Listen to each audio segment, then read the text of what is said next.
Second John is a brilliant little epistle. It's one of the shortest books in the New Testament, and it's interesting because it divides easily into two parts, and the Apostle John focuses on two issues: truth and love.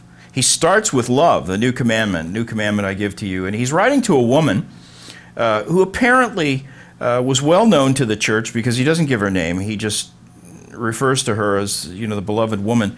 And he's giving her instructions about what to do when people come to her seeking hospitality who are not genuine teachers of the gospel, false teachers. Apparently she was a well-to-do woman who was known for providing hospitality to traveling teachers and evangelists and church planters and that. And she had evidently been approached by some false teachers, perhaps the same kind of false teachers the Apostle Paul is refuting in Galatians.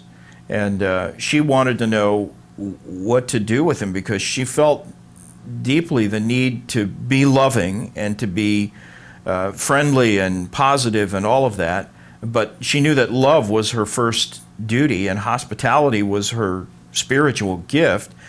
And yet, she didn't want to do anything to encourage these false teachers, and so evidently she had written to John to ask his advice.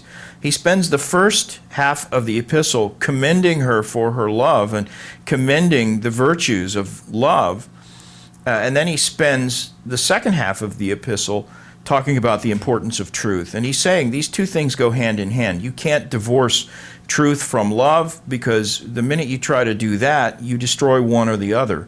The two are necessarily bound together, so that if you take truth away from the equation of love, it's not love anymore. It's compromise. It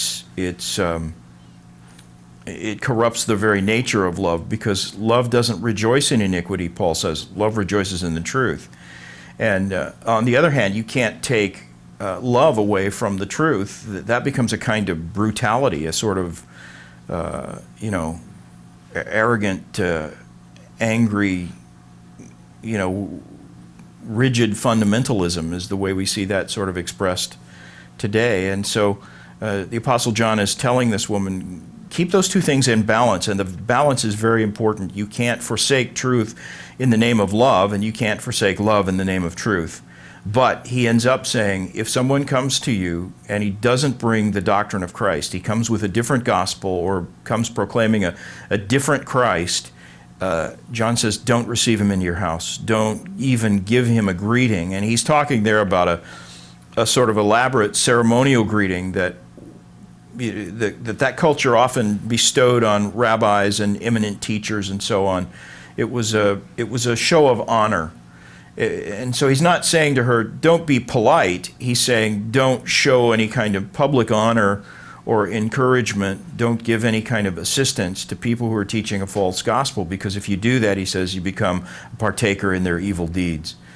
And it's a great balance, and I wish the church today could learn the simple truth John is teaching in that one little epistle, because you often hear people say, well, look, we're supposed to love one another, and the world will know us by our love, so we should never argue over doctrine.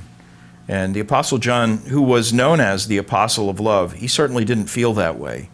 And in fact, he said, if somebody comes to you with a different doctrine, don't even let him in your house.